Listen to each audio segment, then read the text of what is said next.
Bonjour, aujourd'hui je fais quelques corrections sur des exercices que vous m'avez rendus pour beaucoup d'entre vous et je vous félicite. Donc la trace écrite d'abord sur le texte de Diderot, supplément au voyage de Bougainville avec le discours du vieux Tahitien. Diderot est un philosophe des Lumières qui a écrit le supplément au voyage de Bougainville en 1772. Dans ce dialogue philosophique entre A et B, il se questionne notamment sur la pertinence d'attribuer une valeur morale, c'est le sous-titre du supplément au voyage de Bougainville, à des comportements et actions physiques qui, pour lui, n'en ont pas. Et on se souvient que c'est notamment la sexualité. Dans ce texte, le vieux Tahitien apostrophe Bougainville, donc le voyageur français qui a accosté à Tahiti, en refusant euh, l'esclavage, c'est le début du texte, je me souviens, et le fait qu'on impose à son peuple le mode de vie européen, ou les mœurs, si vous préférez, c'est la même chose, européenne. Enfin bon, comme c'est le européen, évidemment, ce ne sera pas les mœurs, sinon il faut faire un accord avec européenne. Il critique les Européens qui se sont engagés dans une course effrénée, sans fin, sans limite, etc., pour combler non pas des besoins, il y a une différence entre le besoin réel et l'envie qui, elle, est plus superflue, mais donc non pas des besoins essentiels, mais des envies, des désirs chimériques. Attention, dans le texte, vous aviez vertu chimérique, mais c'était pas dans. Effectivement, le mot chimérique était associé à vertu, mais si vous regardez le sens de ma phrase, on a le mot besoin qui va s'opposer à quelque chose qui n'est pas essentiel, qui est désir, envie, tout ce que vous voulez. Pour les Tahitiens, la valeur de repos, c'est pareil, j'ai pas eu forcément tout juste là-dessus. C'est le repos qui est qui est au-dessus de tout le reste, et supérieur au confort, appelé les commodités de la vie dans le texte de Diderot. Le Tahitien voit la preuve de la supériorité de son mode de vie dans la supériorité physique. Ça, je pense que tout le monde a trouvé des Tahitiens. On voit donc que Diderot utilise la figure du bon sauvage, pardon, pour critiquer la société occidentale. Néanmoins, ce discours très rhétorique, très travaillé, rhétorique, très travaillé, reflète la pensée occidentale et donc on pourrait reprocher à Diderot de défendre le peuple tahitien à travers une vision très ethnocentrée. Je vais revenir sur ces termes. Malgré le fait qu'ils souhaitent remettre en cause l'imposition par les Occidentaux de leur mode de vie au peuple dit primitif, par exemple. Primitif, sauvage, comme vous voulez. Voilà, donc je vais remettre comme ça les réponses. Dialogue, pour que vous puissiez corriger votre travail si ce n'est déjà fait. Je l'ai déjà corrigé pour ceux qui me l'ont rendu assez rapidement et par mail. Alors, mode de vie. Effréné sans fin, il y a plusieurs possibilités. Envie ou désir. Repos. Physique. Bon sauvage, c'est le thème de votre dissertation. J'espère que vous avancez. très rhétorique ou très travaillée. La pensée occidentale, euh, ethnocentrée que j'ai pas bien écrit,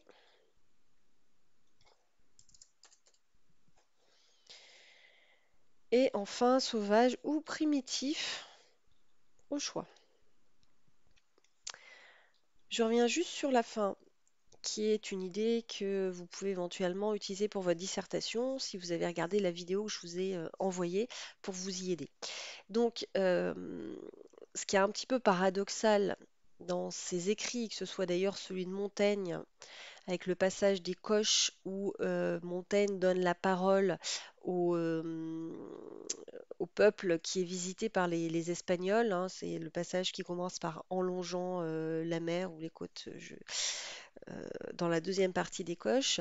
On retrouve ça également quand on donne la parole aux trois Brésiliens qui arrivent à Rouen et qui rencontrent le roi et avec qui Montaigne a l'occasion de bavarder. Donc, chaque fois que ces auteurs, Diderot, Montaigne, donnent la parole à ces peuples, évidemment, c'est une traduction, déjà parce qu'on n'a pas le texte en langage original. Et en plus, il ne faut pas oublier que ce sont des auteurs qui ont une visée avec ce message, qui veulent montrer quelque chose. Et quand ils donnent la parole à ces peuples-là, ils le font dans un langage qui est européen, qui appartient à la rhétorique occidentale. Les discours qu'on vous donne à travailler, on essaie à vous aussi de vous montrer un petit peu comment ces auteurs travaillent leur discours, comment ils essaient de convaincre, quels sont les moyens oratoires mis en œuvre, comme par exemple les questions oratoires, hein, vous l'avez vu, les accumulations, les hyperboles, tout ça, c'est très rhétorique. On appelle de la rhétorique, c'est l'art de parler, l'art d'utiliser la parole pour convaincre. Et donc, le fait de montrer ces peuples avec un discours aussi travaillé, qui utilise finalement les mêmes figures de style, la même syntaxe que les Européens, eh bien évidemment, ça montre une vision ethnocentrée de ces peuples, puisque on ne retraduit pas leur pensée à eux. On sait qu'une langue, ça traduit justement une pensée. Forcément, quand on traduit, on ne va pas pouvoir traduire certains concepts et on va trahir la pensée d'origine. Il y a un proverbe italien qui est traduttore et traditore, qui veut dire le traducteur est un traître. On ne peut jamais complètement transcrire la pensée d'un autre peuple, puisque la langue elle-même est un cadre de pensée. Donc, penser dans une langue, c'est penser avec un cadre précis qui n'est pas le même que celui d'une autre langue. Donc évidemment que même si Montaigne, même si Diderot veulent montrer une forme d'ouverture, une forme de relativisme, avoir une autre culture, une autre façon de penser, une autre sagesse, malgré tout, ils le font avec leur langue. Et du coup, on peut se dire que c'est un petit peu biaisé et que ce qu'ils retranscrivent, c'est plus leur interprétation, leur pensée que la pensée réelle de ces peuples. Voilà, c'était quelque chose qui peut vous servir pour la dissertation. Alors je passe au deuxième exercice, le vrai-faux, qui portait sur le texte de Rousseau. Donc je sais que pour certains c'est compliqué à trouver parce que j'ai mis ce texte en fait dans le cahier de texte des STL. Et du coup, je peux pas le remettre, le re-rentrer en première 2. Normalement, il doit être dans les ressources pédagogiques. Mais bon, comme je sais que Pronote, c'est pas forcément simple quand on n'a pas l'habitude de l'utiliser, je l'ai remis sur Discord. Voilà, j'espère que vous l'aurez tous trouvé. Il n'est pas sur la liste de bac des premières 2, par contre, il est sur la liste de bac des STL. Tant que les hommes se contentèrent de leurs cabanes rustiques, tant qu'ils se bornèrent à coudre leurs habits de peau avec des épines ou des arêtes, à se parer de plumes et de coquillages, à se peindre le corps de diverses couleurs, à perfectionner ou à embellir leurs arcs et leurs flèches, à tailler avec des pierres tranchantes quelques canots de pêcheurs ou quelques grossiers instruments de musique, en un mot, tant qu'ils ne s'appliquèrent qu'à des ouvrages qu'un seul pouvait faire, et qu'à des arts qui n'avaient pas besoin du concours de plusieurs mains. Ils vécurent libres, sains, bons et heureux, autant qu'ils pouvaient l'être par leur nature. Et ils continuèrent à jouir entre eux des douceurs d'un commerce indépendant. Mais dès l'instant qu'un homme eut besoin du secours d'un autre, dès qu'on s'aperçut qu'il était utile à un seul d'avoir des provisions pour deux, l'égalité disparut. La propriété s'introduisit, le travail devint nécessaire, et les vastes forêts se changèrent en des campagnes riantes, qu'il fallut arroser de la sueur des hommes, et dans lesquelles on vit bientôt l'esclavage et la misère germer et croître avec les moissons. En gros, ce sont les propositions relatives. J'avais fait l'analyse logique de ce texte. La métallurgie et l'agriculture furent les deux arts dont l'invention produisit cette grande révolution. Pour le poète, c'est l'or et l'argent, mais pour le philosophe, ce sont le fer et le blé qui ont civilisé les hommes et perdu le genre humain. Aussi, l'un et l'autre étaient-ils inconnus aux sauvages de l'Amérique, qui pour cela sont toujours demeurés tels. Les autres peuples semblent même être restés barbares tant qu'ils ont pratiqué l'un de ces arts sans l'autre. Et l'une des meilleures raisons, peut-être, pourquoi l'Europe a été, sinon plus tôt, du moins plus constamment, et mieux policée que les autres parties du monde, c'est qu'elle est à la fois la plus abondante en fer et la plus fertile en blé. Alors, première affirmation. Le bonheur vient du commerce, c'est-à-dire des relations entre les hommes. Évidemment, c'est faux. C'est faux pour Rousseau. Alors c'est bien, j'ai bien dit selon Rousseau. C'est pas une affirmation de vérité générale, hein. C'est selon Rousseau, le bonheur ne vient pas du commerce entre les hommes, il vient de l'indépendance des hommes les uns par rapport aux autres.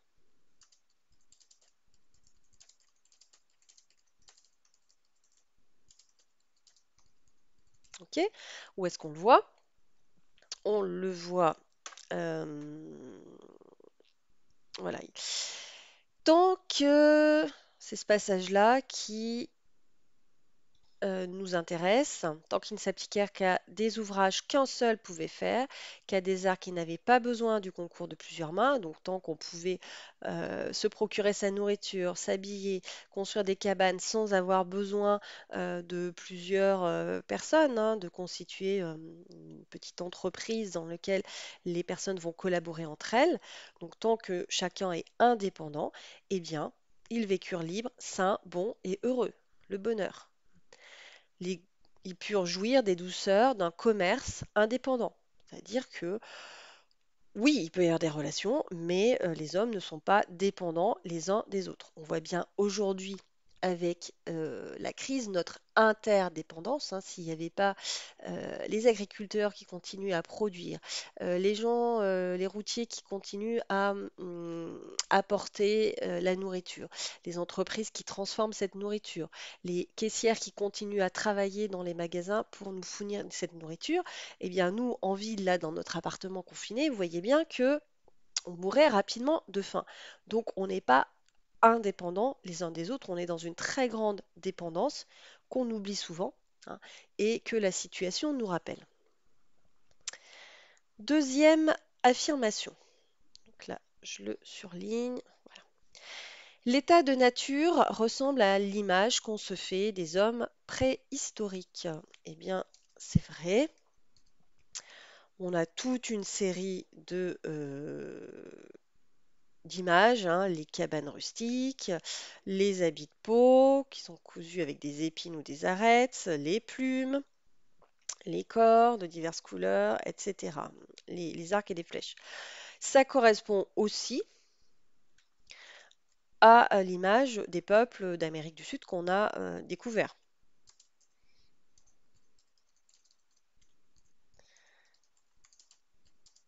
D'accord? Donc, on n'a pas forcément de preuves sur comment étaient les hommes préhistoriques à l'époque de Rousseau, euh, mais on imagine que les peuples qui ont été découverts en Amérique, les peuples dits sauvages, ressemblent justement à ces hommes. Mais pour nous, c'est vraiment l'imagerie d'Épinal, hein, des hommes préhistoriques. La propriété est à l'origine du malheur des hommes. C'est vrai. Alors évidemment, c'est dans une série de causalité, hein, puisque avant la propriété vient euh, le besoin des uns des autres pour produire des choses. Et du coup, le fait qu'on puisse produire plus que ce qui est nécessaire à un seul et donc accumuler des choses, d'où l'inégalité. Et ensuite la propriété pourquoi la propriété vient après? Parce qu'une fois qu'on a finalement plus de choses pour un seul enfin, on possède plus qu'il ne nous faudrait pour nous seuls, eh bien, il faut aussi défendre finalement ces propriétés, hein, qu'on a acquises en créant de l'inégalité.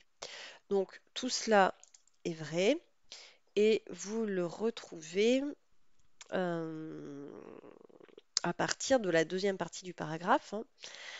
Donc on commence par un homme eut besoin du secours d'un autre, puis il était utile à un seul d'avoir des provisions pour deux. On voit que va s'instaurer de l'accumulation et de l'inégalité, et ensuite la propriété.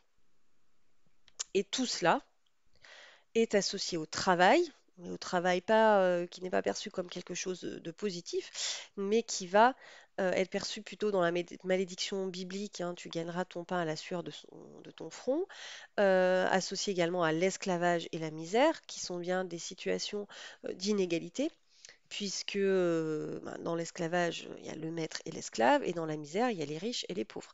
Donc c'est bien, esclavage et misère sous-entendent bien une situation d'inégalité, et tout cela vient avec la propriété. D'ailleurs, l'esclave est la propriété du maître, hein. Dans l'Antiquité, les esclaves sont des objets.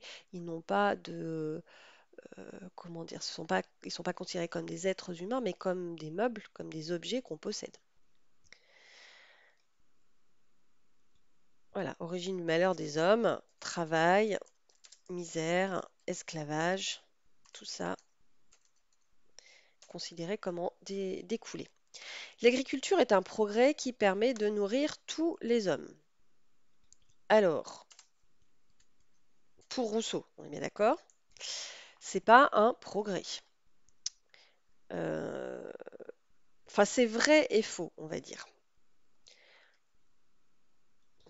Vrai et faux. Euh, L'agriculture est bien à l'origine de la civilisation, de la socialisation, mais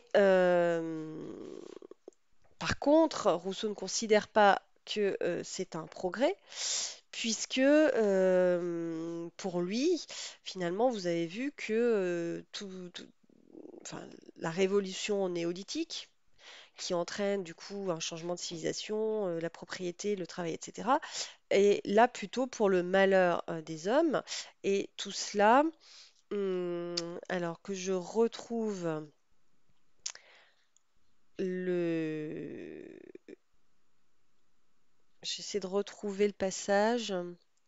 Mieux policé. Voilà, c'est là. Qui ont civilé les hommes et, je vais le mettre là, perdu le genre humain. Donc, mais celle-ci, la civilisation, n'est pas considérée comme un progrès.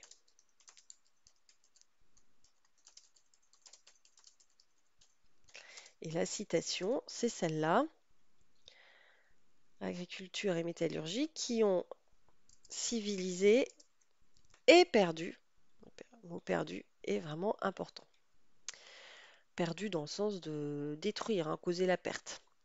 Les Européens sont plus civilisés que les autres peuples car ils maîtrisent l'agriculture et la métallurgie. C'est vrai, c'est ce qui est dit dans le texte, hein, à la fin du texte. Et l'une des meilleures raisons pour peut-être pourquoi l'Europe a été, sinon plutôt, du moins plus constamment et mieux policée que les autres parties du monde, c'est qu'elle est à la fois la plus abondante en fer et la plus fertile en blé. Fer pour la métallurgie, blé pour l'agriculture. Voilà. Les peuples d'Amérique sont barbares car ils ne possèdent ni l'une ni l'autre, ni l'agriculture ni la métallurgie.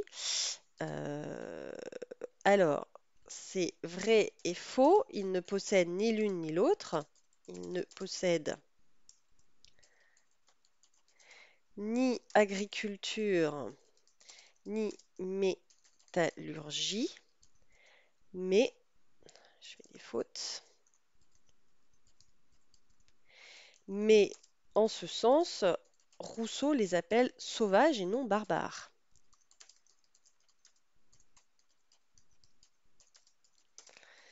Et il y a une nuance entre les deux, qui est que la barbarie, c'est la cruauté, c'est euh,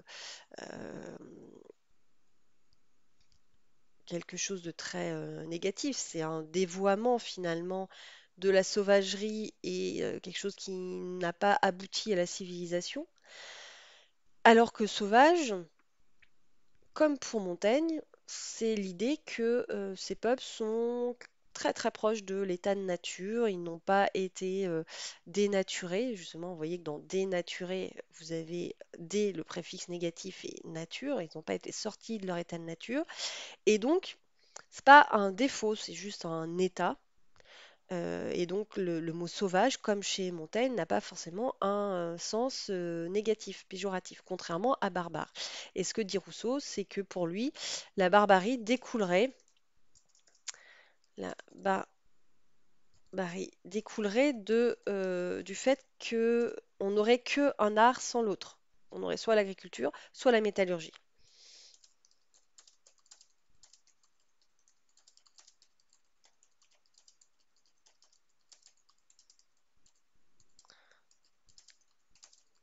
D'accord? Soit l'agriculture, soit la métallurgie, et pas les deux.